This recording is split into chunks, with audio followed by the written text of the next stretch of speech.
بسم اللہ الرحمن الرحیم۔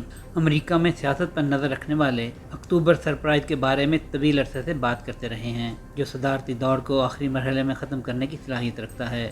امریکہ بھر کی درجنوں بندرگاہوں پر 45,000 ڈاک ورکرز کی ہڑتال ایسا یہ حیران کو لمحہ ہو سکتی ہے۔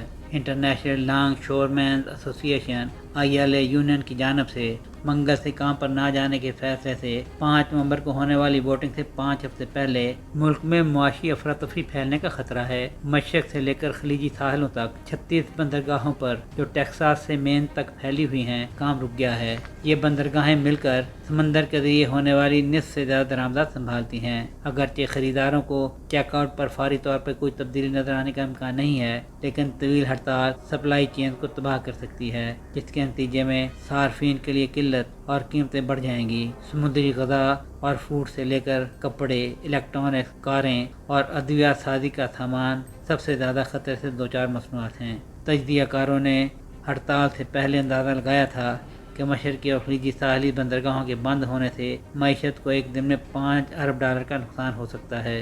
ILA کے صدر ہیرلڈ ڈیگٹ نے متنبہ کیا ہے کہ اگر یونین کے مطالبات کو پورا نہ کیا گیا تو ہڑتالی کارکن معیشت کو اپاہج کر سکتے ہیں۔ کاریں نہیں آئیں گی، کھانا نہیں آئے گا، کپڑے نہیں آئیں گے۔